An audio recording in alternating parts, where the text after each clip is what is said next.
Hello everyone, this is FIDE Master Viktor Neustroyev. Thank you for joining our webinar today. Today we're going to talk about the bishop and games. So please let me know whether the sound and video quality is good or John joins us. Perfect. John, I haven't seen you for so many webinars, maybe three months, even Maybe, more. maybe it's possible. Yeah, okay. Perfect that you joined us. Well, there was also some homework. We're gonna discuss it first. However, let me share some news. Yeah, let's. So recently, oops, let me do it in a different way. Let me share the whole screen. So yesterday, for example, I was playing a game on in the National League here in Argentina. I want to show chess results. Okay, how it works. Like that. So you choose arg, and there is a national. Oops. So you see, there are so many tournaments in Argentina these days.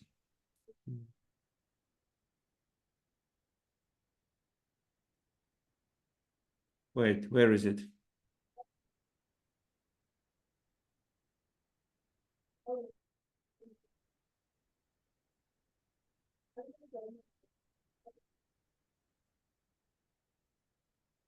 Here it is, Liga Nacional Superior. So National League of Argentina. So I was playing the game I was playing for a team which is called Club Argentino. So on the third board, I was playing against a girl who I successfully defeated, but she started blundering at a certain moment. However, you see, our team didn't perform well. With so strong chess players in the team, we were able only to draw that. And I'm not going to play all rounds. I'm going to play just a few. I'm going to play maybe 3-4 games, not many. So yeah, let me show you the game if you are interested. So because while we are waiting for more people to join us, let me just share.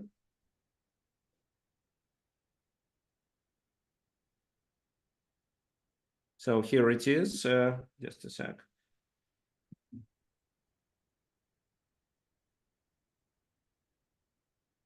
So, well, it doesn't refer to our topic, but if you are interested, so I want to share. So it was a Russian game. I repeated some openings, but didn't cover Russian games. So I played based on what I remember it. So here I play knight c3. Well, I think knight c3 offers better chances because the kings are usually castled to the opposite side. The a2 is not hanging because of b3, and then the bishop is trapped there. Castle. Here I played h4. And actually, after that, I didn't know what to play. So here the theory is over. I thought that h4 in this position is playable. Maybe it's not the best move. And then I realized that actually bishop d3 was better than h4. So I'd better play bishop d3. So for example, this time, bishop d3, knight e5, knight takes e5, d takes e5. I can play queen e2, threatening with some discovered attack with the bishop. So they would have to move the queen. I played h4, they play knight e5, and well, what would you guys play here?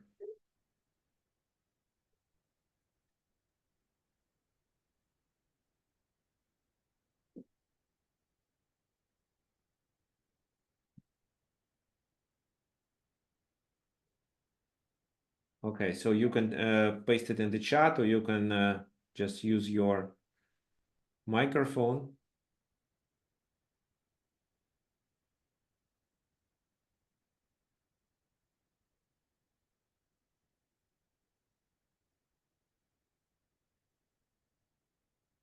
I think I would take the knight and play bishop d3 then. Take the knight and play bishop d3. Yeah, it definitely makes sense. Okay, so knight g5. Knight g5 is what I originally wanted. Well, this is the reason why I played h4. Hmm. Okay. So what else? Well, knight g5 is interesting. Knight g5, I didn't like this move. So my original idea was actually this move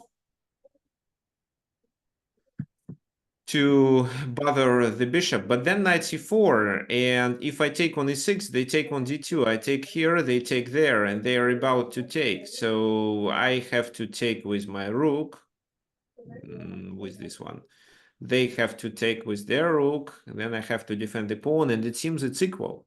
And I didn't want to simplify the position like that. So Hmm. that's why I rejected knight d4 as well as knight g5, because it leads to the same position. Well, maybe here I can take, but then without a light squared bishop, how do I attack with the knight only? So that's why I decided that the light squared bishop is crucial. It's maybe the most important piece to initiate the attack. But it seems that I was not understanding what's going on. For example, the best move according to the engine is a3 in this position, which I don't understand at all. What's the purpose of a3? Do you have any suggestions? So people also play king b1 here. Well, king b1 at least I understand, because if king b1 they take, I can do this. But king b1, knight c4, and I have to exchange my light squared bishop again. Maybe this time, well, no, it's still a problem. So a3, the best according to the engine. Other moves are h5, bishop e2, bishop g5. So I took. It wasn't the best move. It was, well, it was not bad, but not good move at all. So, and then I played queen e1. Here the engine says queen e2. But how do I develop the bishop then? So that was also a problem. So I played queen e1.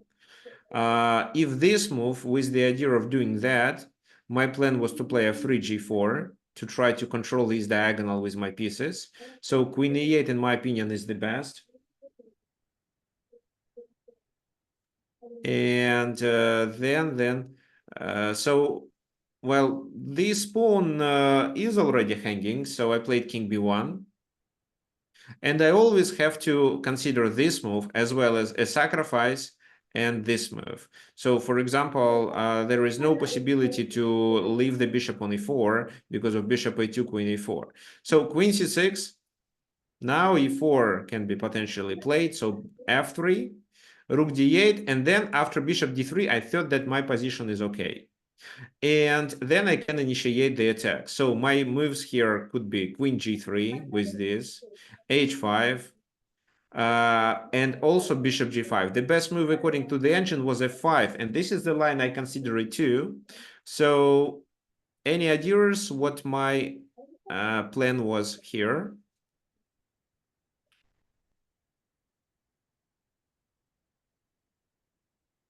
So what do you think how white should react? It seems black gets some space. Okay, yes. So John Wogan plays according to my thoughts. So bishop g5, this is what I wanted to play here. And in my opinion, well, I'm attacking here as well as I want to create some counterplay on the h file in case if the file becomes open. So, and I thought that I played against a girl. So, well, yeah, well, she is maybe 20 or something like that. She's a student.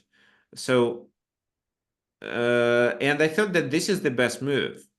G takes f6 to protect on e5, and black is fine. But I decided that she is unlikely to play bishop f6 because she doesn't want to open the king. And even if that happens, it's still playable for white.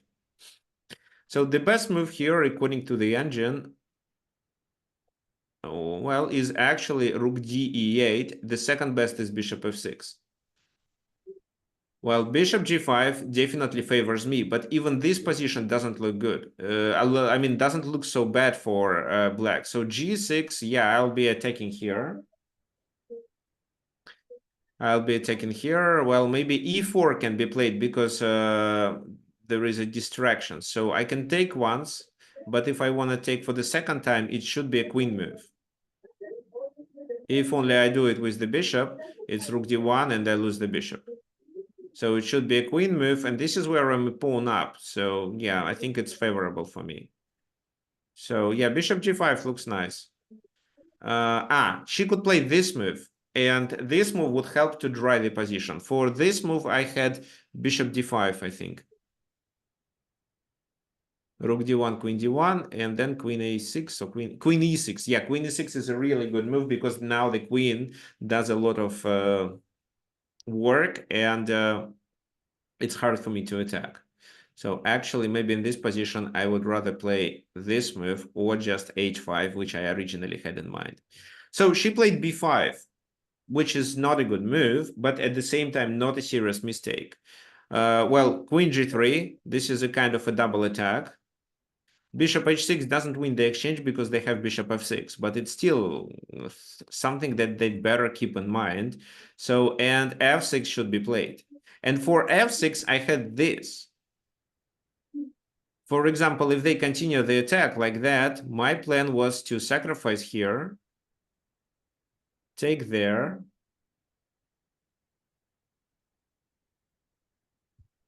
yeah, then do this, and after the king moves, play this. Then bishop f8, unfortunately. Well, yeah, I was debating whether to play this line or not, but it didn't happen. However, I thought that with h5, I'm threatening with something. So let's see. Yeah, actually, the engine says bishop h7 doesn't work, and I'm threatening with h6 only. Well, that was my second plan. Maybe if I calculated this line better, I would finally come up with the idea that h6 doesn't work. But I didn't have to. So she played before, started blundering. So I just took on e5. And then she is in trouble because she doesn't have any counterplay. And I have extra pawn. So if in this position, I can hardly convert my pawn majority because my pawns are doubled. Here, I may make a pass pawn. So, John, if you don't mind, I'll mute you because there is some background noise. Oh,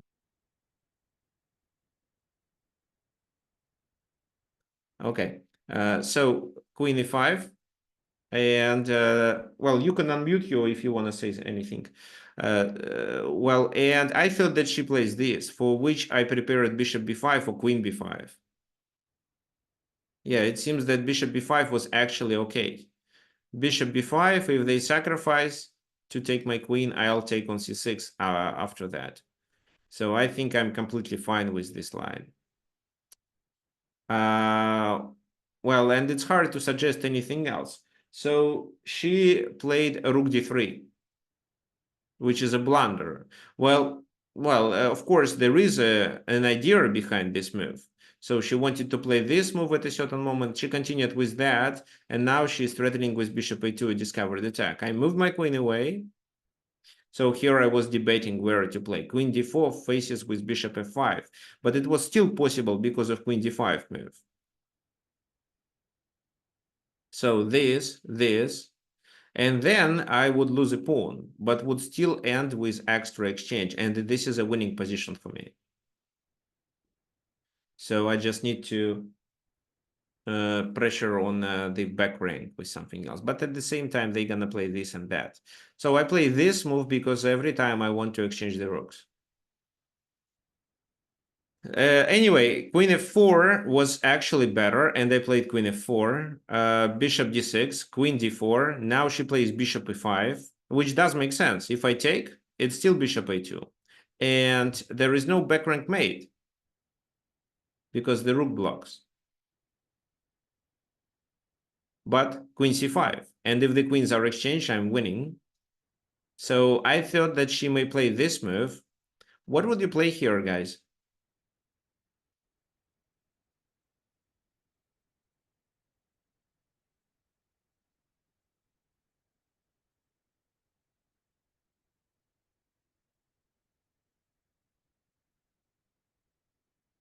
Yeah, right, Paul. So I thought that maybe she blunders on e5. So I take, and then bishop a2 no longer works because then rook d8 leads to a checkmate. So, but she played queen e6, and queen e6 is actually better. Well, bishop d4, I think is a good move too here. But if you take and win a pawn for free, or you can win a bishop for free, you'd better win it. So she played instead queen a6, and now this doesn't work because they can capture and then they win the rook. So, well, and here I also spent about 10 minutes considering b3 or a3, which is better. There is also rook a3 move, but I didn't like it because the rook is potentially the object of the attack there. For example, rook a3, queen b7. So this is a threat, and bishop d6 is a problem. So a3 and b3. What would you play? Let's check your intuition, because I calculated a lot of lines here, and they were approximately equal.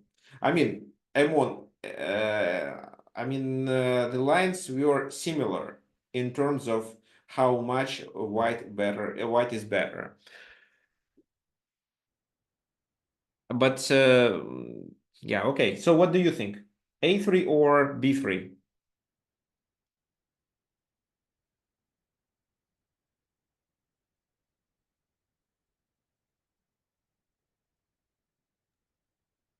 I think A3.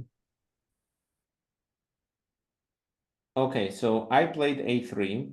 According to the engine, the best move is B3, and I think the main explanation of this move is that it stops the light square bishop. So I don't have a light square bishop. That's why it makes sense to block the enemy bishop activity with my pawns.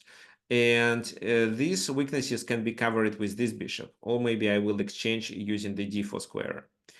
Okay, and b3 was good. Well, a3 was not bad. So here I was expecting her to play bishop d6, I think. Yeah, bishop d6. No. Yeah, bishop d6, right? Because if she does this, it's still the same, queen e5. So bishop d6, queen goes back, queen takes a7, queen here, and then b3. And then these pawns are a little weak, but maybe rook b3 is also playable. Because my next move can be rook c3. So if they move the queen far away, I can play rook c3 and I'm also fine.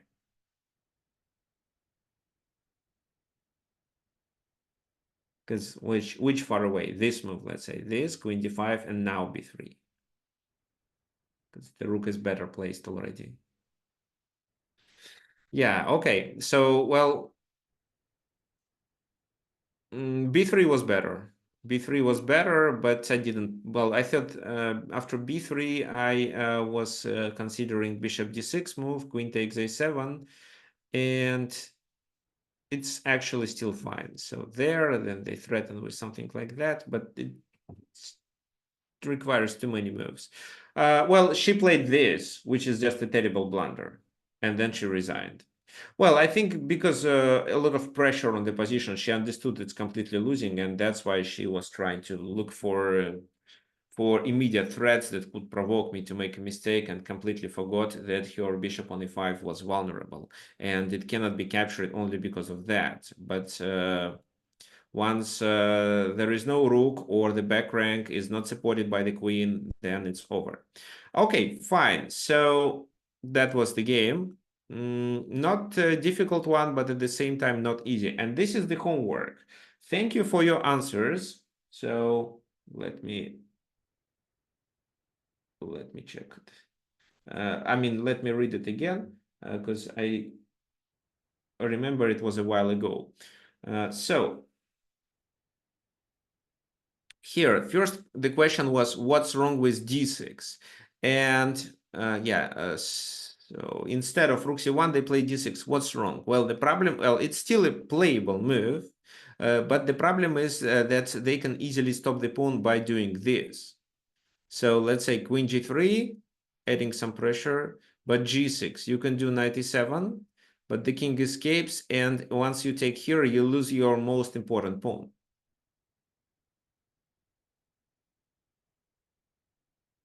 So Garry Kasparov instead didn't rush and played this move.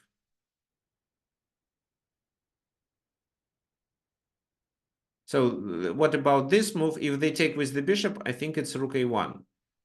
But we'll see later in the game. After g6, knight a3, the pawn was finally captured. Rook a1, and so moving the bishop back is not a good idea. So, for example, if the bishop goes back, let's say to f8, then there is a queen invasion, which may also support the pawn push. So in the game, it was rook a4, which is definitely better. The rook is protected here, and in case of the exchange, there will be open file, and the passed pawn and the knight would be vulnerable too. So knight g4. So here, that was the best move, but it's hard to sacrifice this pawn. Well, anyway, this pawn, one of the pawns should be sacrificed. But they played this to exchange the rooks and to get a passed pawn.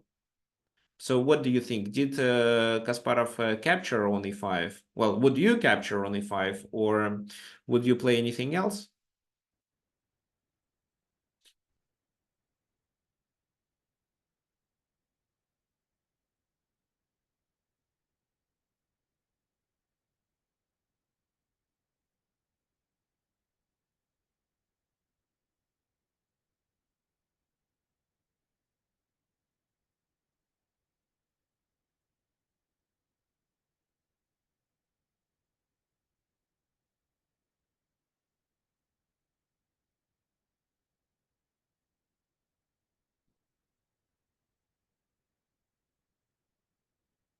So, any suggestions? You can send me a message in the chat. I'm reading both chats, the one on YouTube and the one on Zoom.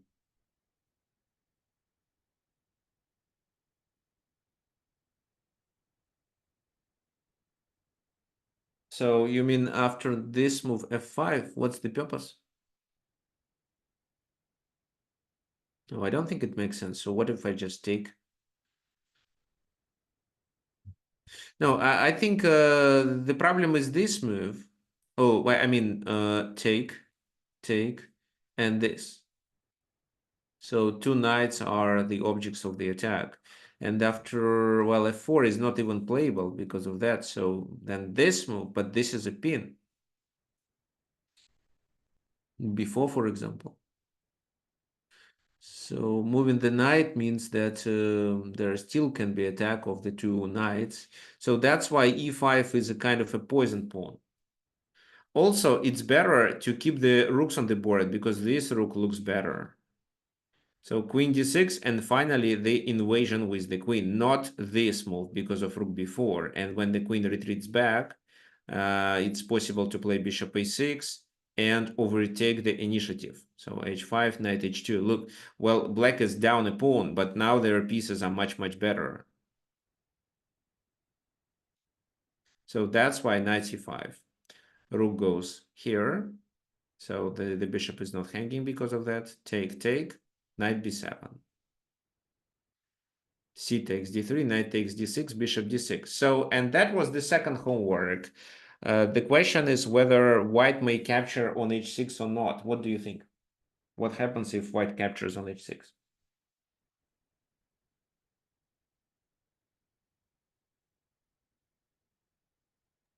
Right. Black queen's the pawn. Well, it's a check first. So let's say knight h6, king g7, knight g4. What does black have to play here in order to get the pawn promoted or maybe restrict the knight activity? I mean, the ability of the knight to stop the pawn. So f5. No, f5. Yeah, f5. Yes, thank you. So bishop c5. Well, bishop c5, king c f1, I mean. And after d2, it's easy to stop it. I think actually not bishop c5, but f5, like John suggested. So then e takes, g takes, knight a3, and f4. So this doesn't make sense because after that, the bishop is not hanging because of d2. So the knight has to go there maybe to stop it. Then bishop c5, and then you have two passed pawns. So if d6, it's king f6, and the pawn is a weakness. let's say king e1, and then you can play e3. And well, I don't think that it's possible to survive here because e2 bishop before check. How do we stop it? Maybe the best option is to sacrifice the knight at the moment, but it seems that it's still a losing position. These pawns are on the same diagonal. This is not a far advanced pawn, so it's easy for the black king to capture them, while the white king cannot enter, have just to stay here. He cannot come closer. So yeah, it's an issue. So knight c4 is a mistake. Maybe knight d1 was a better move, but it seems that knight d1 doesn't really change anything. So e4. So it's even possible to lose. And knight h6 doesn't work because of this, and f5 with the idea of doing f4 and e4. That's why here, instead of taking this pawn, Gary played better. He moved the king. That was the most accurate move. So king g7, f3 to support the center. f5 is played, knight f2 attacking the pawn. If the pawn goes further, it's king e2. So this is actually what happened. Bishop before defending it, but of course we understand that this pawn is lost anyway. Knight here, bishop c3, and what do you think was the last move? After which Anatoly Karpov resigned.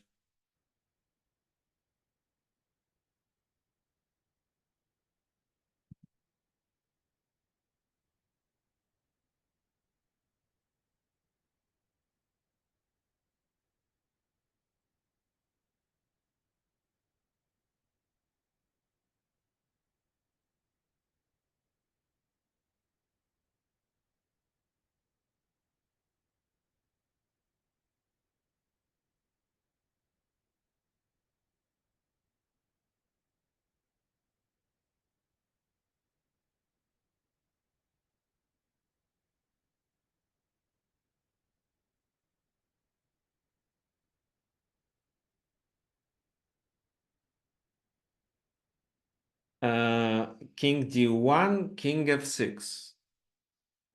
So this, and if you play king c2, you are not threatening to take the bishop actually, but even if I want to save the bishop, I would play bishop a5. So king d1 doesn't work so well. Anything else?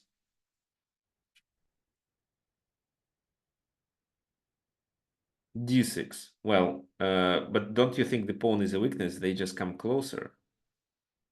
g4. Well, g4, I think it's not a mistake, but at the same time, I don't see how g4 wins immediately. Well, guys, do you understand that once this pawn dies, the game is over? Well, maybe for club players not, but for grandmasters definitely yes. So let's just take this pawn.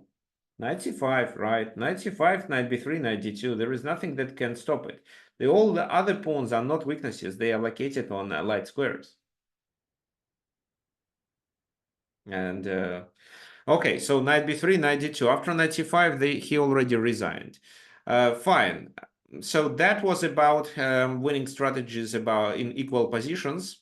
The topic of our previous webinar. Today, we are going to start with bishop and games. I prepared some homework for you. Also, we're gonna study two games, and then we have one more to play and analyze after that. Before we start, let's discuss what typical strategies you have. Let's say it's just abstract bishop and game when you have bishops of the same color. Well, usually in such games, one player has advantage. It can be kind of a positional advantage because of several factors. It can be material advantage, extra pawn, for example, like it is here. But what are the most common strategies to play for a win? So who can list? Who can make a list of common strategies?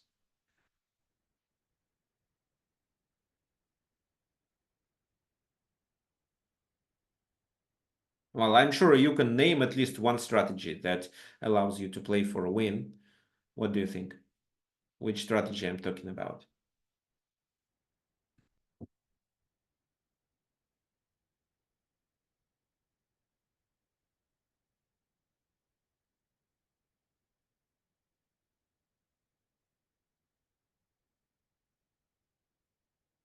Okay, so the good point is put your pawns on opposite squares of the opponent's bishop. Absolutely right. I can rephrase it a little.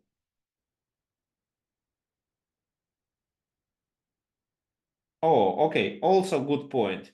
Right. Okay. Well, these are not the ones that I expected you to remember, but these are right ones. So let me tell you. Well, we have at least four typical strategies. What are they?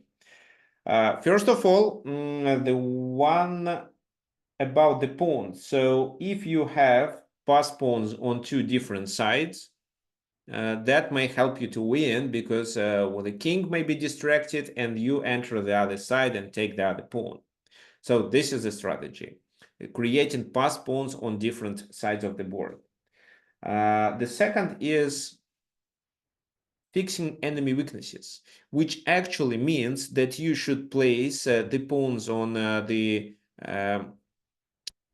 on the squares opposite to your and enemy bishop, and at the same time block the enemy pawns on the squares of your bishop, so it's easy to attack. So try to force your opponent to keep his pawns on the color of your bishop and locate your pawns on opposite color, on the squares of opposite color. That's right. Then advance the king. Absolutely correct. So I would say activate the king. So keep it in the center, closer to the place of action, and be ready to switch the place of action from one side to the other side. Also, you can pass the game to the pawn in game if you think that the pawn in game is winning. How to detect whether the pawn in game is winning or not? For example, if you have extra pawn, it's winning. If then the kings are in a position and you have several reserve tempi, then it's winning too.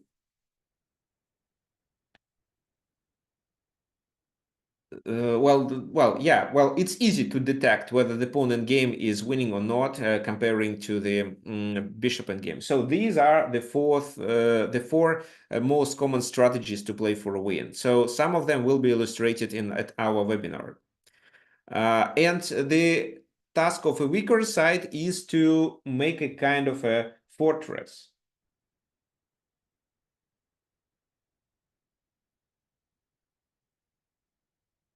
That's it. So, I mean, the weaker side may defend only in case if they build a fortress. Well, they may also exchange the bishops if they see that the pawn in game is completely drawing. But usually, if the pawn in game is drawing, then the bishop in game is drawing too, and they just have to stay and wait. Okay, so what happened here? Well, black. Okay, so here we have. It's actually not losing. And black was trying to defend properly, but they were unsuccessful. So king goes here to stop the pawn, king f3, bishop f6, bishop f4 to stop king g5, to be able to let our king to go to the center. Now the kings meet each other and white cannot progress. Bishop a3, bishop a7. Now g5. Well, the pawn moved to the dark square. Well, white has to take this risk and locate the pawn there, but at the same time, the black's task is now easier. So bishop d8. King goes to f4, bishop c7 check, king goes to g4. If the king can go that side, it's a winning position, obviously. Bishop f5, king goes to h5, but king f7. King h6, king g8. So not letting him to go there. For example, if bishop g7, king goes there, then you play this move, then you play that move, and then you play g7. It's winning. That's why king g8 is a must. Well, looks like the first part of the white's plan is over. What do you think white should continue here?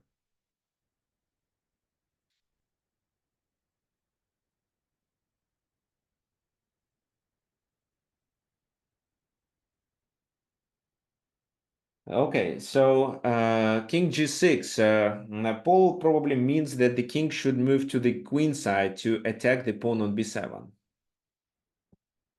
It's true, but before doing it, it does make sense to fix this pawn. So first they play with the bishop to keep the pawn there, to be able to advance this pawn, capture the pawn on b7, and this is how the b pawn will be closer to the queen in square, because, well, what we are finally going to reach. So let me do this. The king captures this pawn with difficulties because it goes there. So it captures somewhere on b5, let's say. And this king captures there, and then this king has enough time to move back and initiate a blockade of the b pawn. That's why it does make a lot of sense to capture the pawn on b7. This is how we keep the king on b7 and not let the enemy king to stay in front of the b pawn, in front of our b pawn. So that's why before doing king g6, bishop b6, fixing it, then king g6. Bishop d2, king f6, bishop c3 check, king e6. So they go there. So the pawn is hanging. If we do this, we let them push. g6. But it's a weakness. So here, playing king g7, yeah, was a possibility, but then king f5. So there is no need to get to exchange, sacrifice this pawn right away. But bishop c3 was played and king d5. What about king g7? This time king g7 is just a blunder. So they played bishop d2 back. Bishop goes to d4 and g7 is not playable. So it seems that the best chance was to play king g7 in this position, king f5. But then bishop d4 will be played with a check. If bishop c3, let's say, it's possible to play bishop c7 because this pawn in game is winning. So bishop c7, bishop goes away to not get exchanged. Then this check, the king has to go to here or maybe here to stop us, and then we may continue with the king's invasion. So this king cannot come closer, and it makes sense to play king e6. Well, something similar actually happened in the game. b5 finally was played, b4, but bishop e3, bishop c3, king goes there. So taking the pawn is a blunder. This is how black gets an easy draw. King g7, king f4, king takes there.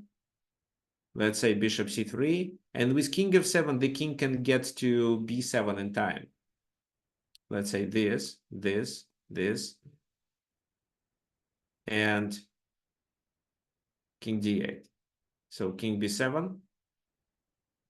But the problem is that you cannot promote then. So let's say you play, I play bishop c5, and that's it.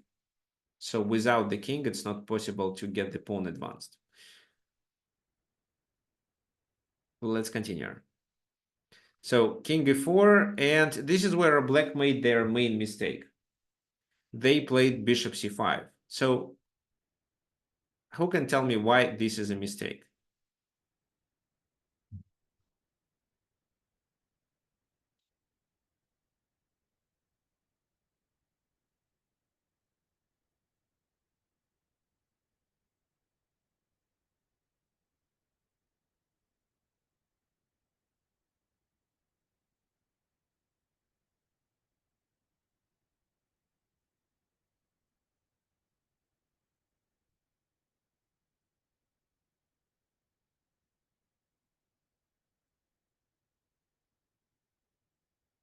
So it looks like it's just a natural move to protect the pawn. Bishop e3. What's the purpose of bishop e3? Bishop e3, bishop d6, let's say. Well, or maybe bishop e7 is better. Maybe bishop e7. Okay, so no, it's because the king can go to the center and gain a tempo. Bishop e7, king goes there. King g7 to gain this pawn. But bishop d4, king d8. And in this position, white would win the game, but they made a mistake too. So what they have to play is any bishop move, but not bishop c3, but they did bishop c3. So for example, let me illustrate it. Bishop d2, king takes there, then b4, king tries to come closer, king d5, well, okay, maybe they go that way to f7. Then you still can go d5, and well, they cannot go there, they have to use light squares only. Then you do this, king c6. So the bishop is restricted.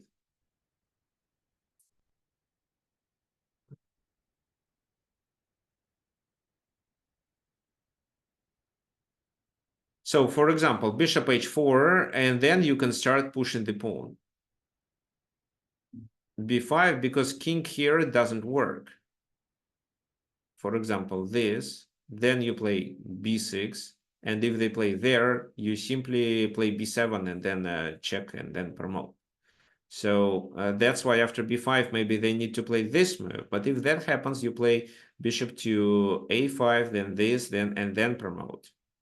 So for example, let's say this move, bishop to b6, bishop f4, bishop, no, maybe not bishop f4, let's play this move. Then we play bishop, where? What do you think, where to play? Let's play just bishop g1. Yeah, they should have played queen g7, it seems so. Well, at least they could not play bishop c5 and they would draw the game. So for example, let's say bishop a5, which stops b6.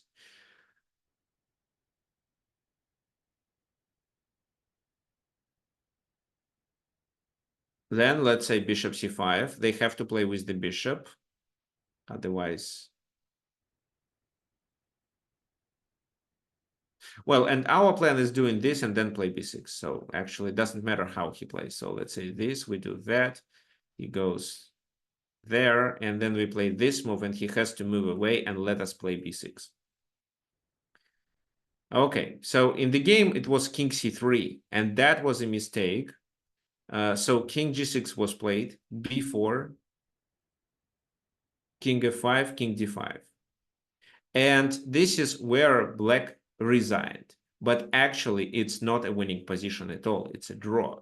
So king goes to f4. Now, how to progress? Let's say this, this, and, well, king c6 maybe. But then they come to d3. Bishop goes somewhere, maybe here, and king c4.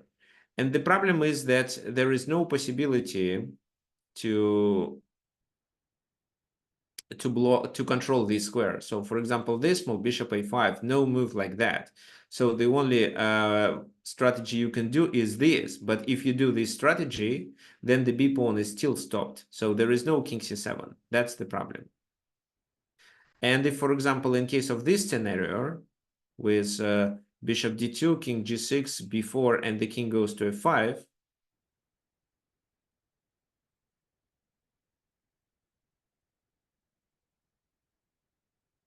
it's still a draw.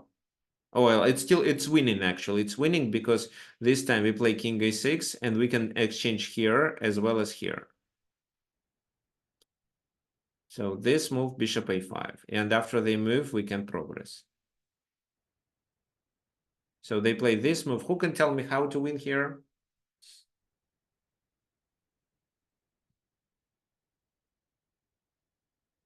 This is actually a very famous maneuver that you have to remember because it's quite often when you have a passed pawn, almost promoted, but there is the enemy bishop which stops it.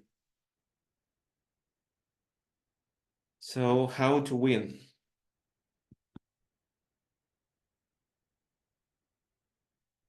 Bishop e1. Okay, so Paul, what's the purpose of bishop e1?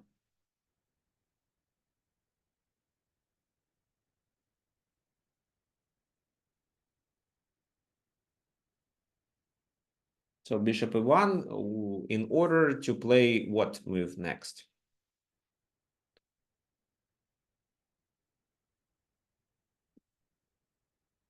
Yeah, so distract the bishop. Bishop e1 and bishop g3. Well, bishop d2, bishop f4 would work too.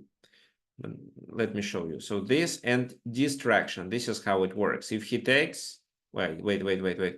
So my mistake. Sorry, my mistake. So let's say,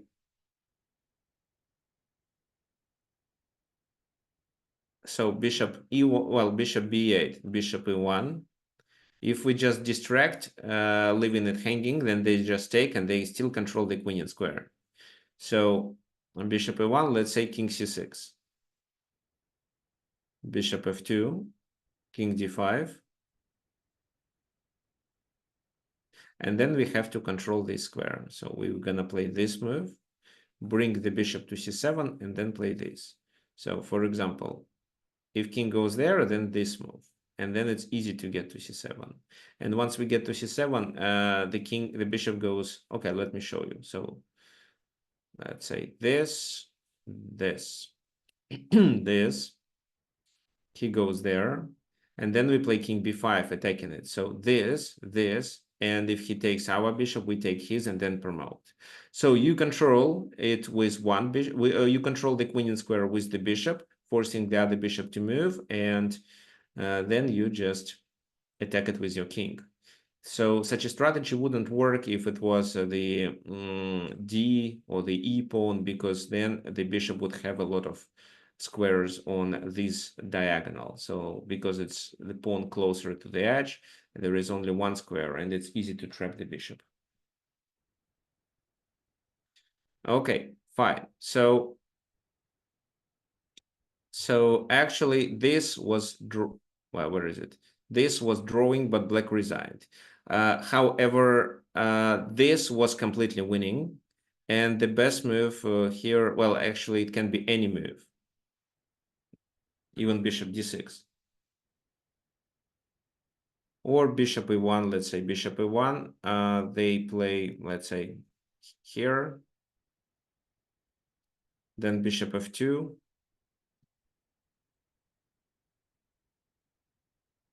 So let's say they take. Bishop, yeah, and then they take and bishop c5, and then we can advance the pawn further.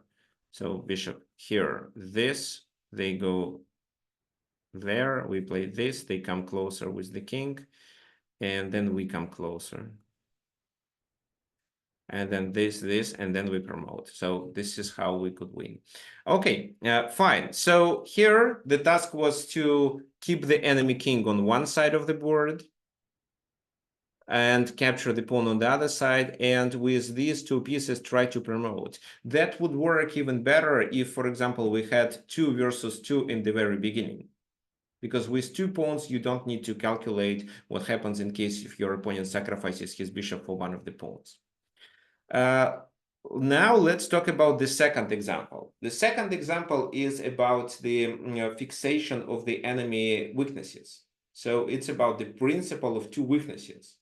Here, if black wants to win, they have to, well, to do the Nimzovich principle of 2 weaknesses. What do you think? Which weaknesses I'm talking about?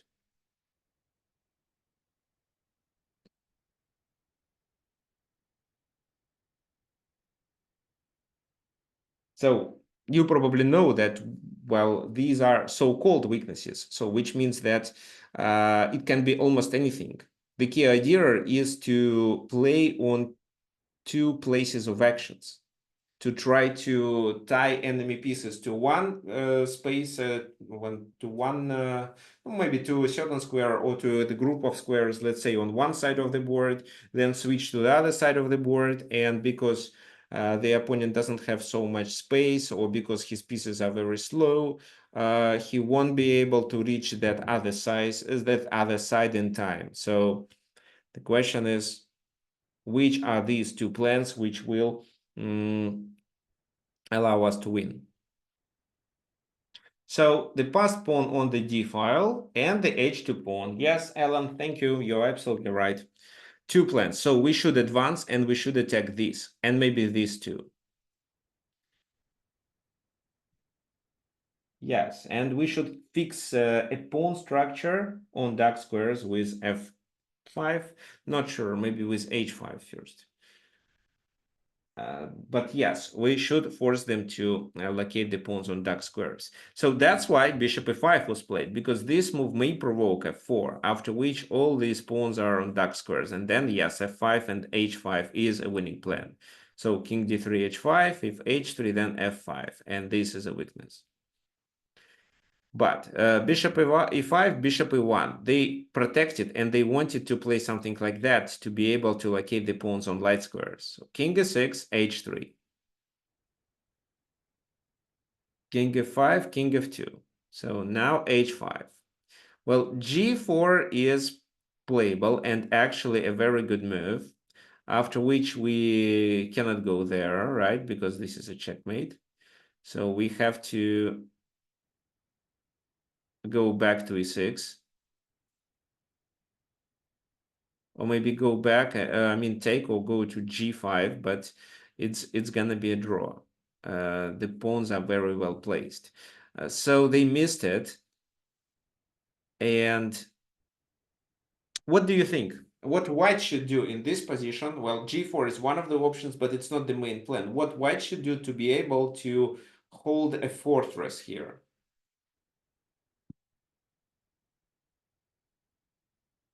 There is a certain setup which allows them to draw the game.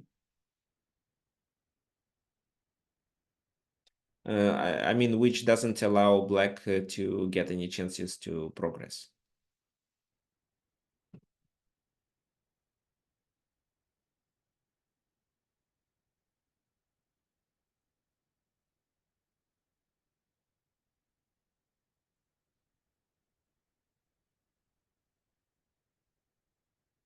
I also have a question for you guys. So what is your, well, those of you who do not, who joined our webinar for the first time, what's your rating on chess.com, for example? Because people who attend our webinars very often, I already know them. So, Ellen, what's your, I mean, isn't it your first webinar? I'm sure you participated in a few webinars before. Am I right?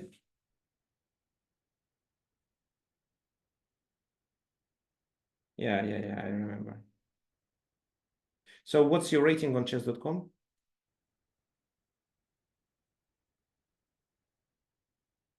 Oh, 1600, perfect. But I think actually today I prepared quite complicated content, because the positions are hold or are won on nuances. So maybe it's a little difficult to understand. But anyway, so what is a fortress for white in this position? How does it look like? I can give you a hint. The bishop is on the right place, where the king should be.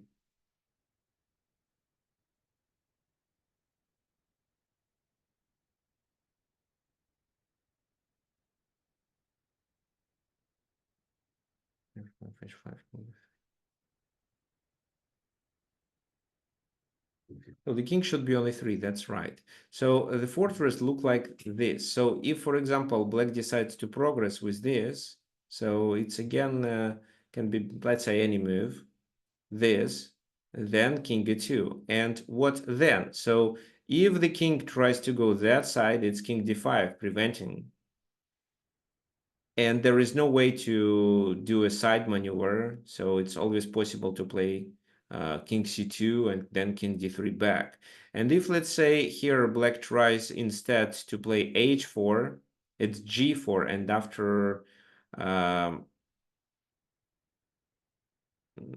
let's say, if they play king f4, it's bishop h4, actually. So it doesn't look good. And in case of king g5, then it can be bishop d2, but king, well, okay, I have some problems with lichess. It's okay, it works finally. No, it doesn't. Maybe I can restart this page.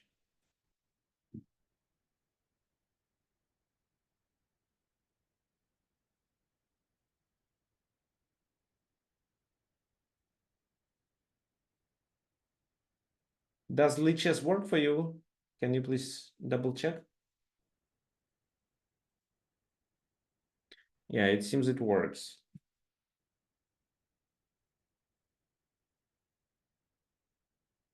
Okay, let me just close it.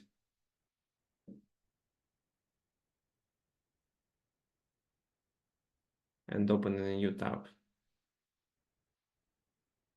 Okay.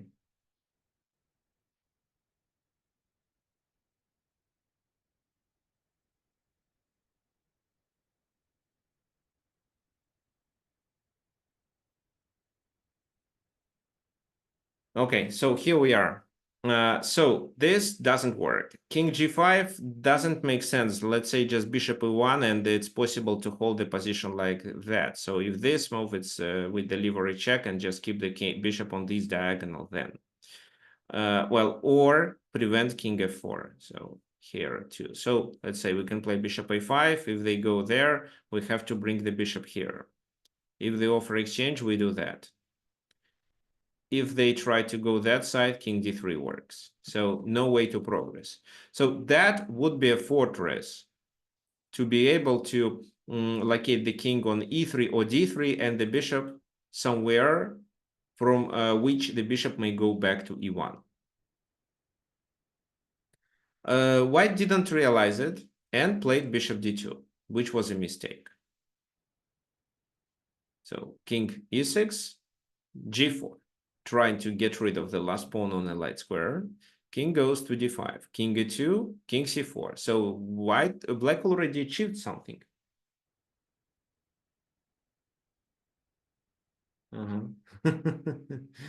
Okay, good comment. You can speak in Spanish. I'm not so good at in Spanish, so well, yeah. Yesterday in the club, I was trying to talk in Spanish with people, but it was really difficult. I'm still studying Spanish, but I do not speak fluently. So,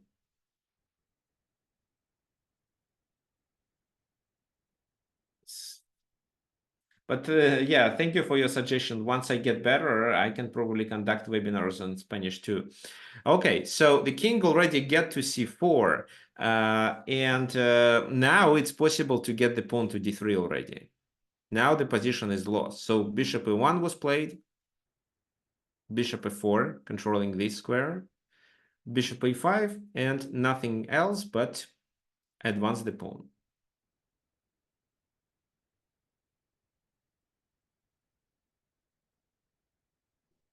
So bishop d6. Why bishop d6? To prevent king d2 move. Then the bishops are exchanged. So bishop e1, bishop b4 anyway. Once the bishops are exchanged, it's definitely a winning position because nothing, well, it's extra pawn in the pawn end game, and there are no chances at all. So bishop h4, king c3. The king is trying to invade c2, and then this is a winning plan, but a check. So king goes there. If, well, now the bishops are again forced to exchange. If the bishops are exchanged, king d3, king c5, the pawn is saved, and again, it's a winning position. Bishop f2. So here he played back. Yeah, it seems like he has to. Because if this move, it's king d3. So king c4, it's important to stop it. Okay, so bishop h4, bishop f8, then a check from there, king goes to c2, and finally d3, king goes to d1. So what did we achieve with this maneuver? We chased the king away to the edge of the board, which means that now we have more space, and that's why we can pass the game to the pawn endgame, even in case if we lose the d pawn. So for example, which makes d2 a possibility. So king d4, check, king c3. So let's say bishop b6, d2 was played. Moving the king is a disaster. So bishop f2, but king d3, they keep the bishop here. And now I want you to think what to do. Well, if you deliver this move, if you make this move, it's bishop d8. What do you think black should do in this position to play for a win?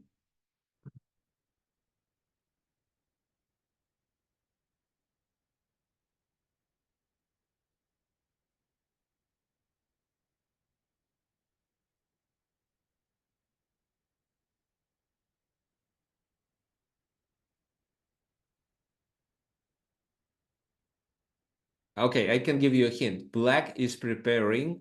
Okay, black should prepare to pass the game to a pawn in game by sacrificing their d2 pawn and exchanging the bishops.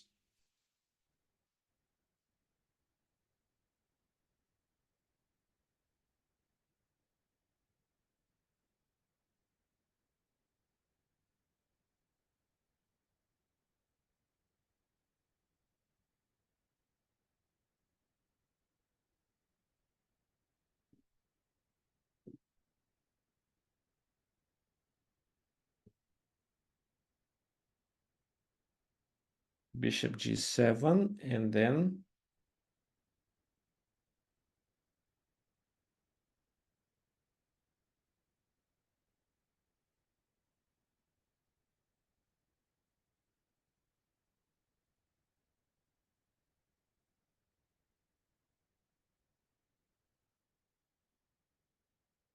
bishop moves next to the king.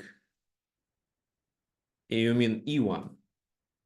So this bishop should go to e1, right? So bishop g7, bishop d4 is also a plan. But I think the problem of this plan is that once you play this, they play that. And well, let's actually go through this line. So this, let's say they play bishop f2, you play bishop d4.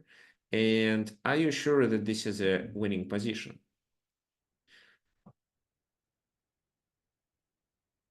Because it seems that white has a lot of moves, black has a lot of moves. No, it's not. It's not a winning position. Let's go back. Okay, let me explain. So the key idea is to advance the pawn on h4 and then pass the game into the pawn in game. Why? Because if we imagine this position without bishops and the d2 pawn, and even with the king on d4 and the king on d2, it is winning because black has two reserved tempi, g5 and f6. Let me illustrate it. So bishop f4 first, bishop f2, bishop f5, just a waiting move. They go there, and now h4 is played.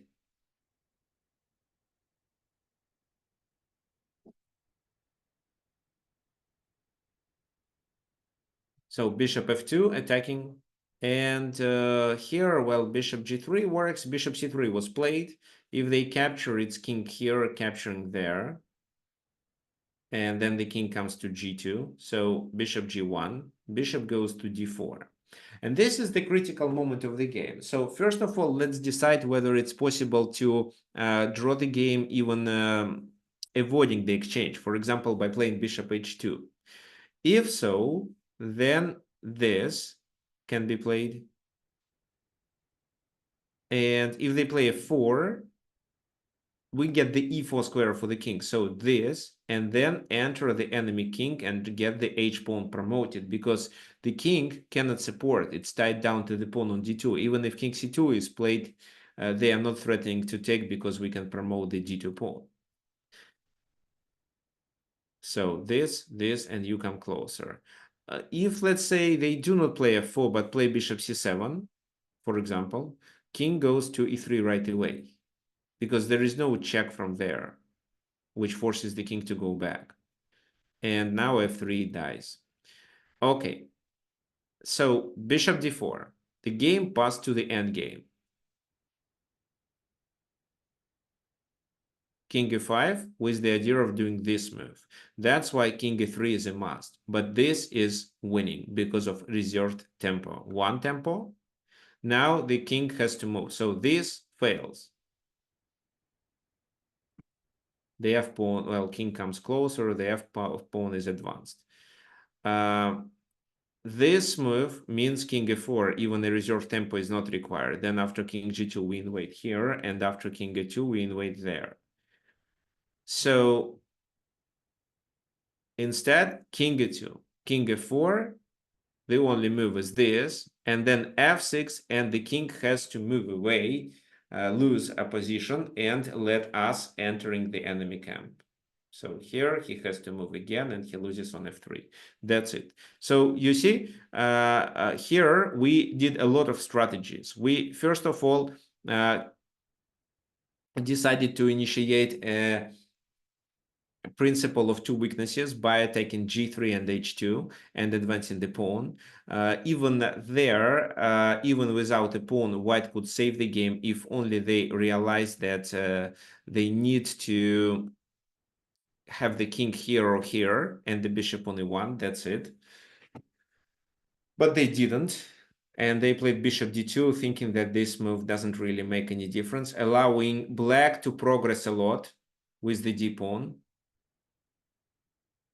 So the d pawn chased the king to the edge. And now we pass the game to the endgame, but this endgame should be winning. That's why having the pawn on h4 is crucial, because this is how in the pawn in game you get extra tempi. I mean, yeah, they are called reserved tempi. So usually one tempo is enough, one reserve tempo. Here it's two, this and that. So that's why it's winning. So even after we sacrifice this pawn, it works really well. Okay, so we are done with the first part of our webinar. Let's talk about what we're gonna play. So you're gonna play against me today, and what is the position? Well, this is the position, king f2, and black made a mistake, e4. So your task will be to play for a win. I'm going to send it.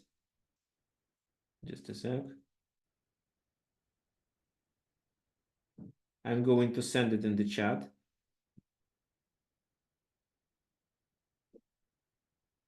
So we're gonna play this position on chess.com. Think about your next steps.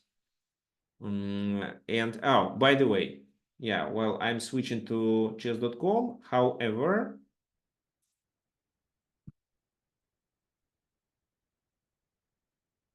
those of you who want to support my webinars, you can use the donate button and this link. So it's really easy to send a donation by clicking on the button, entering the amount that you want to donate and entering your PayPal account. It redirects you to PayPal. You have to enter with your PayPal login, and then the money will be delivered to my account. Okay, so this helps me a lot to plan my webinars, so I would really appreciate it. Now let's go to chess.com. We're gonna play the games. So let me add this guy as friends. And now let's say play. We are going to play from this position. So that's why I'm setting everything up. So custom 15 plus 10. And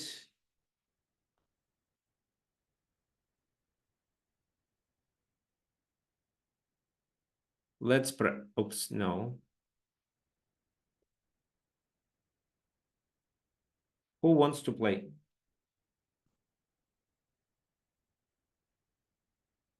Tell me your username. I will type it here. I'm playing with black pieces because e4 was a mistake and white is playing for a win here.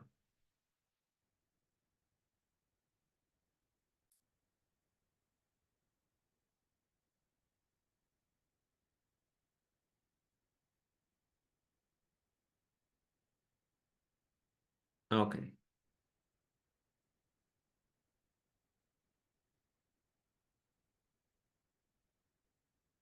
So the challenge is sent. You should enter your chess.com account and then play section, and that probably you will receive this challenge. So guys, who else wants to play? Okay, the game started. Well, okay, so these classes are free. However, if you want to support my work and what I'm doing, you may donate.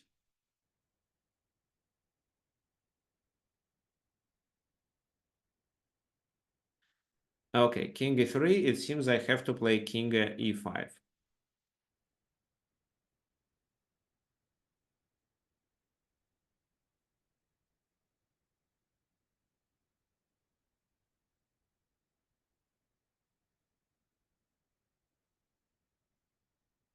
So what are we doing here? We are playing the game from this position here. White is better. However, how to realize this positional advantage? So you have 30 seconds to make the move.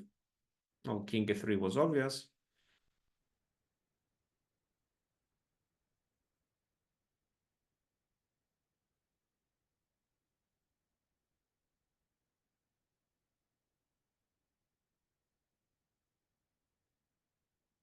Don't please play something, otherwise the game is aborted. Okay, h4. Yeah, it's actually a good move. Why? You just fix the my pawn on h5. However, these pawns are located on light squares, so maybe I can somehow take advantage of it. Okay, let me think.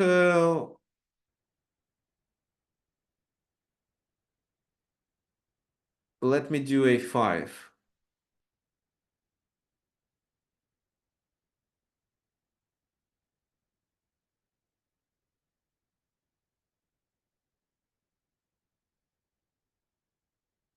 So we're gonna play the game. If anybody else wants to join, you are welcome. And after we play that game, we will analyze maybe this game or just what happened in the original one. Okay, so b6.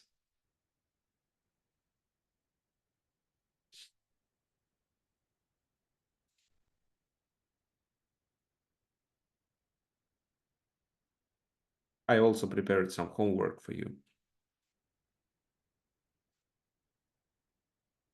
Yeah, b4 makes sense. So I think it's in my favor to simplify and decrease the number of pawns.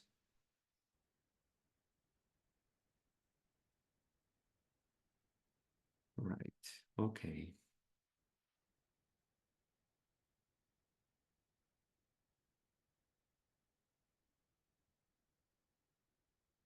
Okay, let's say bishop d7, just a waiting move.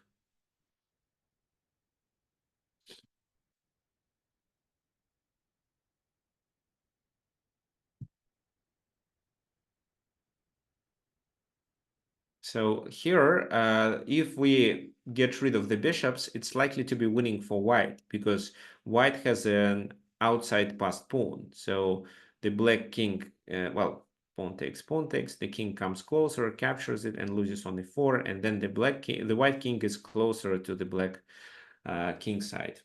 So that's why here I want to avoid an exchange of the bishops.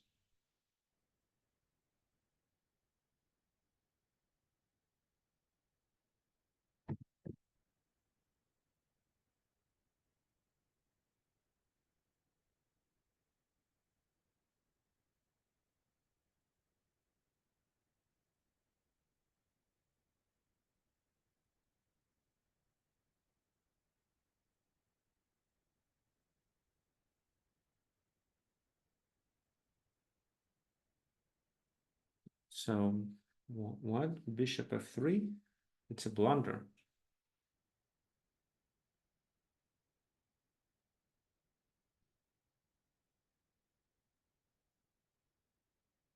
So no, it doesn't work. So maybe white needs to remaneuver the bishop by moving it to f1 and g2.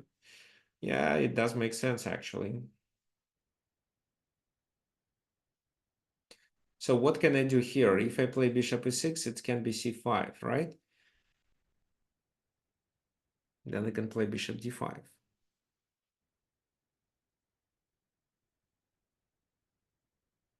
Okay, let me try this.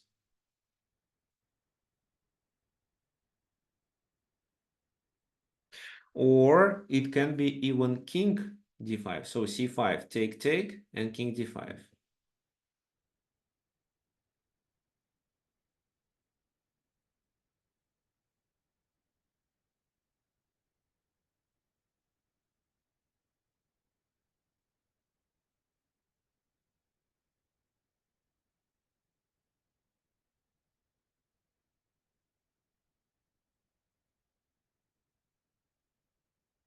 Bishop e2. So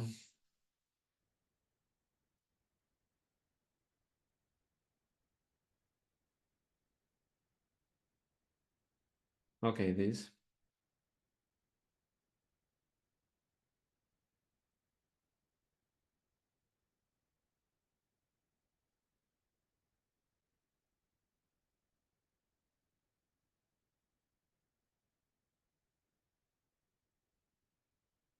So in my opinion, white should somehow attack from behind, like doing something like this or that, and try to reach this position. With the bishop there, this is how these two pawns are more vulnerable, and either the bishop or the king becomes tied down to it.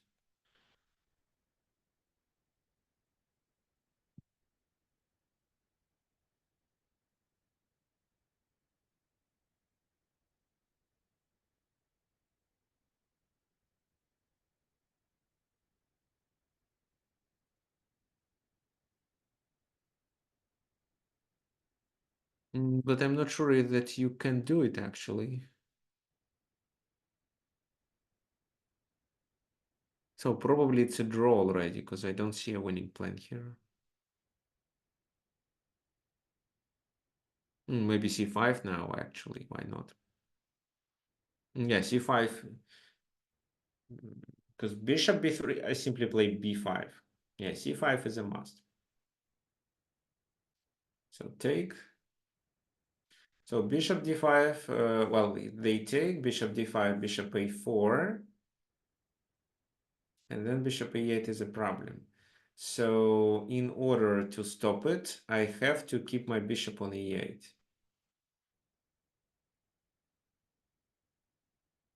So let's do this.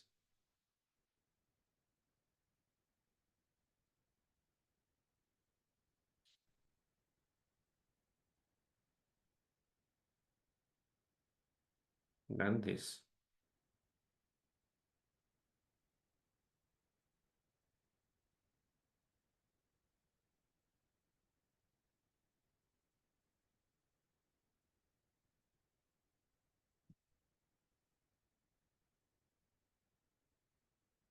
Kind of a Zugzwang, but I don't think it's a problem because after bishop f7, I can do this move.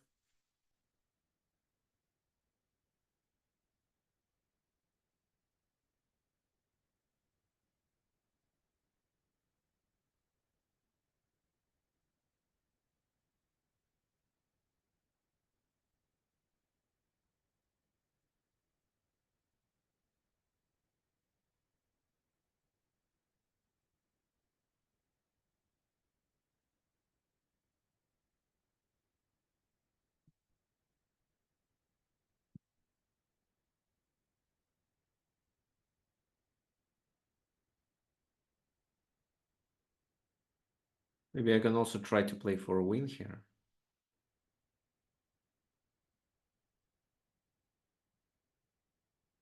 But my king has to stay closer, because every time I move my king further, I lose this.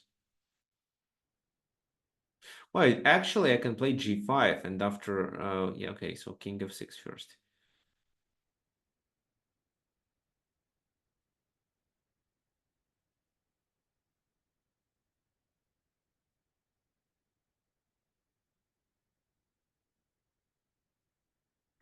And here, instead of repeating the position, I would like to exchange more pawns.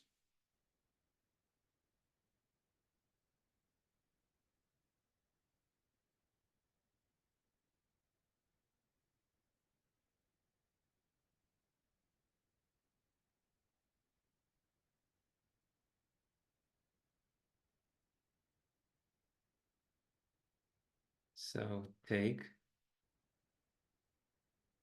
But this is how I make h5 a weakness. Okay, fine.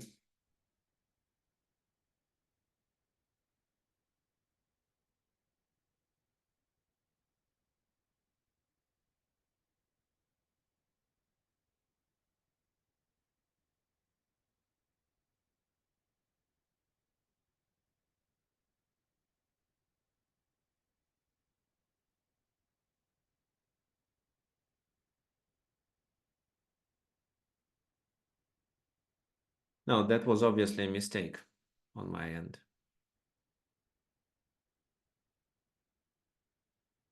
because I'm in a Zugzwang. Now if I move my bishop, I get, maybe it's not a problem actually. Okay, so if I move my bishop back, it's bishop f7. So let me play king here. King goes there, and then I can play this move. Let's try.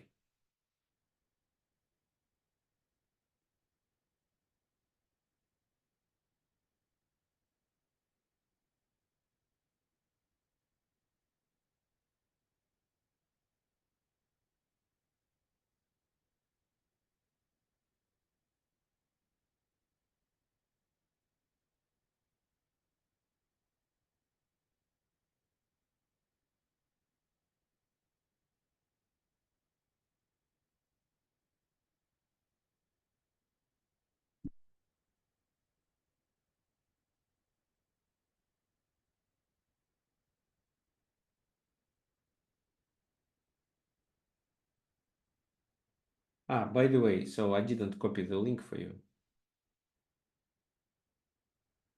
So how, no, I did copy. I did, so everything is fine.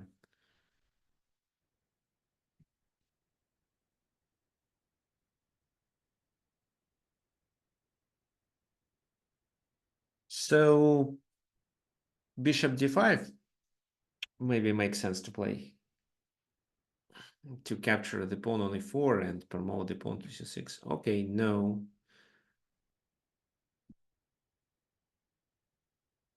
So I cannot go there. Let me go back.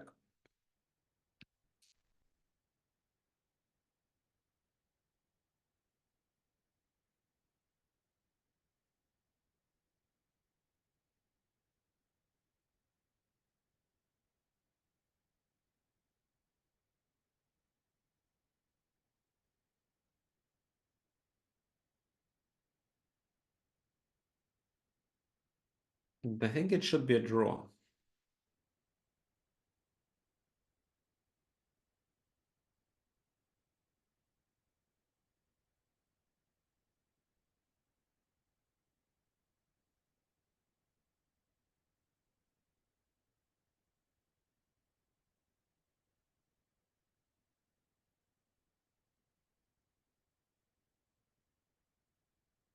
Bishop g2, okay.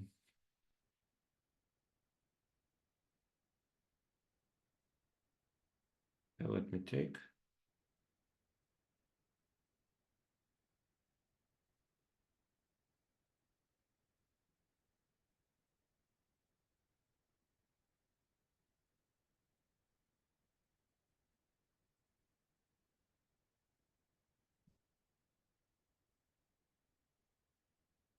Okay, yeah, it's already a draw. So let's see how you should play instead. Well, why it is a draw? Well, it's obvious. So every time white captures here, my king is in time to get to the corner, so I can simply stop it. So I have just three moves to play and get to the corner. And this is a draw. The h pawn cannot be promoted. Okay.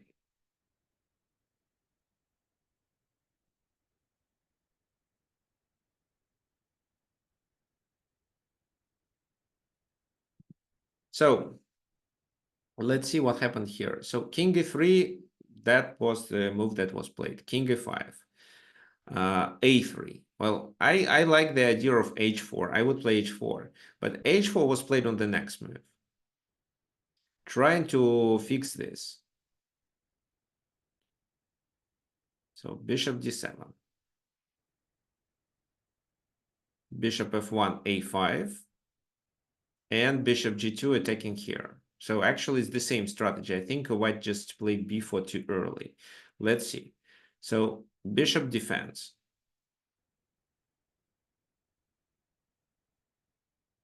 So here the black king has to stay on e5, and the white's task is to create threats.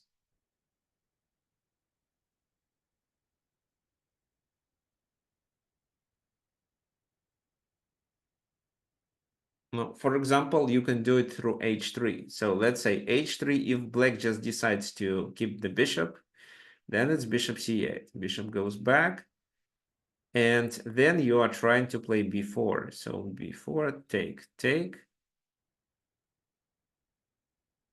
Let's say, well, if bishop e8 again, it's bishop b7 winning the pawn. So let's say bishop e8, but then it's bishop d7 and bishop e8.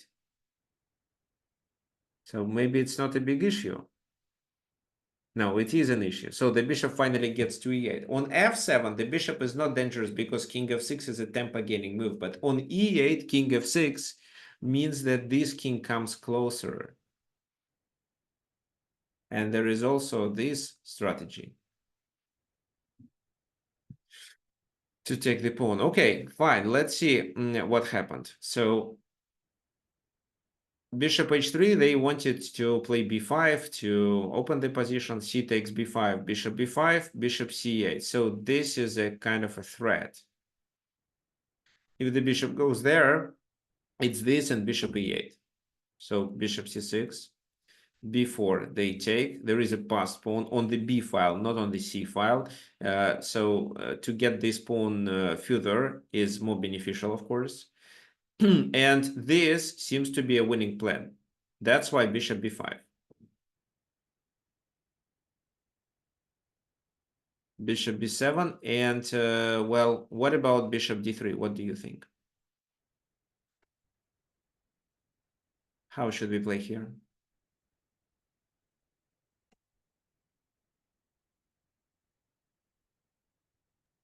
Bishop c6. Bishop c6 is the most accurate move because you threaten with this as well as with this. So g5, well, a similar strategy. Black tries to get rid of his pawns. Well, I mean, h takes g5, king f5, and then this and then that. So bishop f4. Let's keep the pawns alive, and that was the problem. But here, white already has extra pawn because e4 was captured. And it's a much easier win. So bishop d1, b5. The king has to move to that side, and the white king goes this side. So king g5 taking doesn't work. Why? This, here the king is too far. The pawn is promoted faster. If the bishops are not exchanged, then how to play? This move, yeah, this move actually works because there is no possibility of bishop g6 because bishop goes back to d1. But there is a move bishop here. And then what? We can always play bishop f5. So let's say this, this, this. Then we play bishop f5 and come closer with the king to be able to play h7. This guy is too far. So bishop e2, trying to capture it with the bishop, maybe. I don't think it does make sense. So king b6 and now bishop h5. Well, I think it was easier to capture immediately. So bishop b5, king, bishop g4, this move, then bishop f5. King comes closer, bishop g6. If the bishops are exchanged, the pawn is easily promoted. So king d8.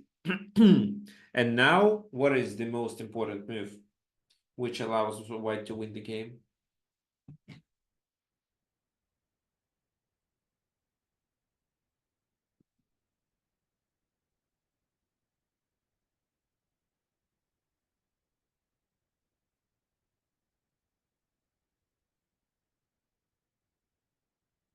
Yes, it's king to f6, right, to shoulder this king, because if the bishops are exchanged, there is no possibility to enter the corner. The h pawn is promoted. And if they are not exchanged, then how to play? So let's say a king move. Well, then, no, the king move isn't good because it's a simple exchange and the pawn is still promoted. So let's say just a random bishop move, but then this fails because of king g7. The bishop has to move and then the pawn is promoted. So the key idea was to enter my the black's territory from h3 to c8 and then try to reach e8. And if this bishop holds it, then you can capture on e4. And of course, try to create a distant pass pawn, which you tried to do, but it wasn't enough. That was only one weakness of my position. Okay, anyway, so we are done for today. Let me send you the homework. The homework is here in the chat. Let me open it.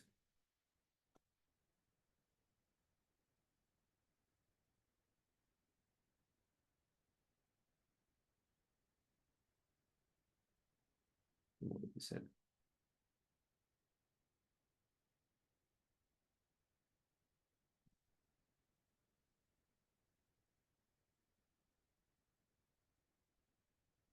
So here it is.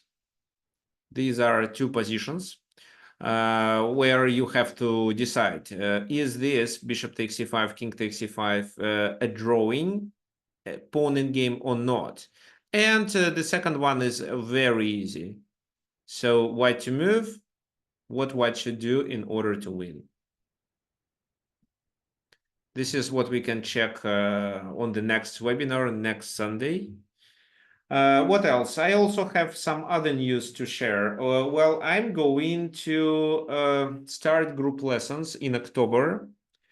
And these are lessons for people being from 1200 to 1500 on chess.com. So we're gonna do classes twice a week with, well, 1 hour and a half each. It doesn't mean that there will be no webinars. There still will be webinars, but together with the webinars, there will be such group classes. And well, we didn't decide how much will these group lessons cost, but I don't think it would be more than $10 or $10 or $15 for class. So if you are between 12 and 15, you may definitely join. Okay, fine. So we are done for today. Hope to see everyone on our next webinar next Sunday. I didn't come up with a topic, but I will during the week. And tomorrow you will get an email with the recording of this webinar, with the homework. Yes, and that's it. Okay, perfect. More about this group lesson, there will be an email telling about it.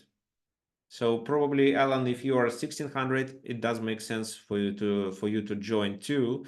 Well, if you decide to not continue, you may not I mean attend these classes and just not pay for the second month and so on. Okay, so I'll send you an email regarding it once I'll be ready to start. Well, maybe in a week or two. Okay, so let's finish. See you next Sunday. Bye bye.